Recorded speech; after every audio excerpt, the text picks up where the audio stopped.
Ahora sí, señoras y señores diputados, escuchamos la pregunta que en su momento tendrá que formular el diputado Eugenio Ruiz Salas Dávila, hasta por 3 minutos.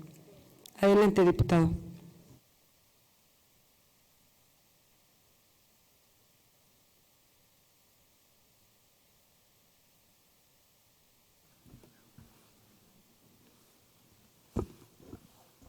Con su permiso, diputada presidenta. Adelante, diputado. Sea usted bienvenido, señor secretario de Finanzas, a esta representación popular. Inició usted su comparecencia señalando que este gobierno, el gobierno del gobernador David Monreal Ávila, había enfrentado una crisis financiera y un quebranto catastrófico en el Estado.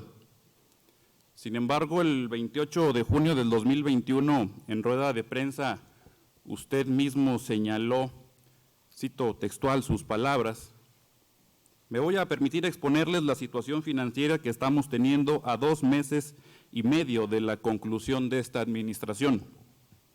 Vamos a heredar esta parte con excelentes calificaciones y con una deuda sustentable y con semáforos para efecto de sistema de alerta en posición verde. Incluso recalcó en esa misma fecha que no tenían deuda a corto plazo. En materia de deuda pública, aseguró que uno de los mayores legados que se entregaban por parte del gobierno anterior sería precisamente la disminución, una disminución importante de la deuda pública y el pago de intereses con la tasa más baja del país, y que ésta se mantendría así durante los años siguientes. Insistió en innumerables ocasiones que se heredaba a usted mismo finanzas sanas con una deuda sostenible. En materia de recaudación se informa en este primer año de ejercicio un incremento del 46% por encima de lo proyectado por ingresos propios.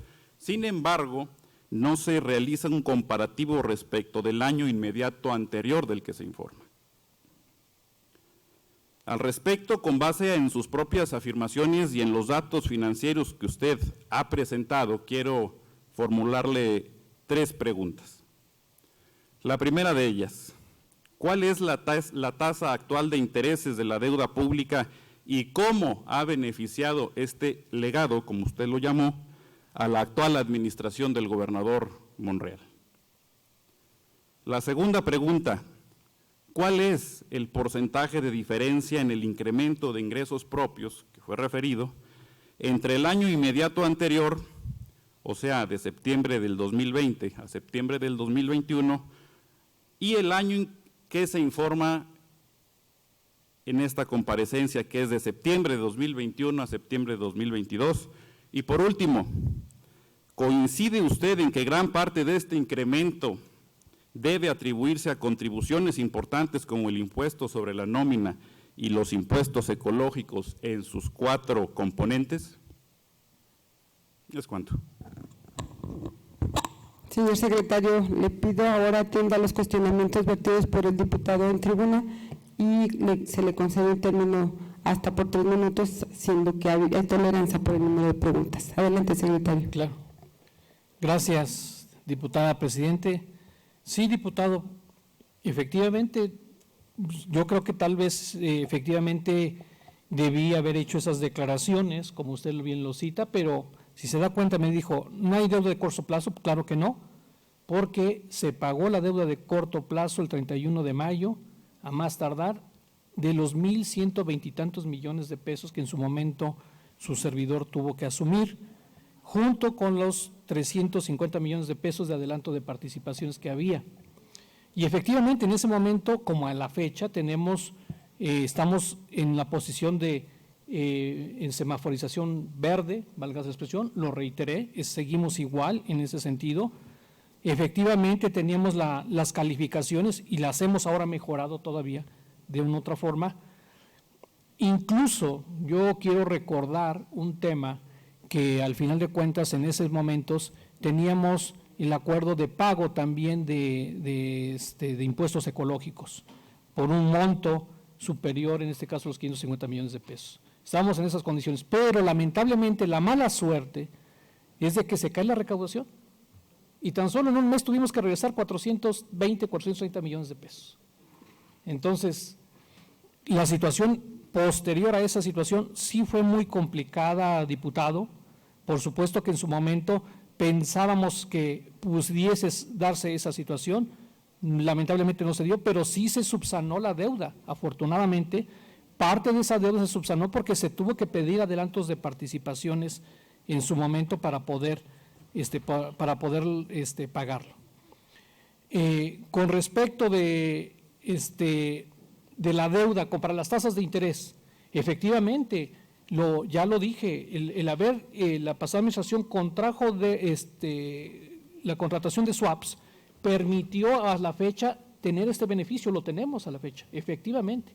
Las tasas de interés del 7.7, 6.89 y 5.9% que tenemos, ahora están blidadas, no tenemos que pagar el 11, si me explico, el 11.5, que ahorita son 9.75 más la TIE, que corresponde, en este caso, mejor dicho, los porcentajes adicionales. ¿Cuánto estamos teniendo de ahorro? A la fecha, en promedio, 300 puntos base, 3 puntos porcentuales, en otras palabras, va a llegar a 4 o 5 puntos, claro que fue muy bueno, por supuesto, y fue en su momento que se vencen hasta el 2026 esta parte de créditos. ¿Qué ha coadyuvado? Claro que ha coadyuvado de otra forma esta parte, de una otra forma la estrategia del incremento de impuestos sobre nómina, los impuestos ecológicos, y yo lo he dicho, la situación heredada a la parte de administración anterior, y no porque su servidor haya formado parte, claro que en ese sentido, y yo me siento orgulloso de haber formado parte de esa administración, por supuesto, pero fue una herencia que nos dejaron y lo he dejado plasmado en ese documento. La deuda de los 7.600 millones, 3.250 millones provienen del gasto en nómina, que seguimos pagando, y eso lo heredó el exgobernador Alejandro Tello, por supuesto que lo heredó. Y tuvo que pagar esos costos y seguimos pagando, claro que sí. Y peor aún, en esos ejercicios hubo apoyos de más de 4,000 millones de pesos al año. Entonces, por esa situación uno a veces se pregunta, ¿qué pasó? No estoy hablando de la administración de Alejandro Tello, porque al contrario, él se vio más complicado porque no hubo los apoyos, que ahora sí también estamos teniendo, hay que reconocerlo. Tampoco hubiésemos podido salir, nunca tuvimos los apoyos de estos 2,000 millones de pesos que tenemos ahora, que hubiese querido haber obtenido la administración pasada. Es cuanto pudiese comentar, diputado presidente. Muchas gracias, secretario. En ejercicio al formato, ahora tiene el uso de la voz el diputado Jesús Salas para ejercer hasta por 3 minutos su derecho de réplica. Adelante, diputado. Gracias, diputado presidente. Con su permiso, primero felicitarlo, secretario Olivares, por su trabajo en la Secretaría de Finanzas a lo largo de estos últimos 6 años. Primero como subsecretario de Ingresos desde septiembre de 2016 y luego como secretario desde marzo del 2021. Hago extensiva también la felicitación del grupo parlamentario del PRI por haber logrado incrementar los ingresos propios del Estado, al igual que lo hizo en el 2017 como subsecretario de Ingresos en el gobierno anterior.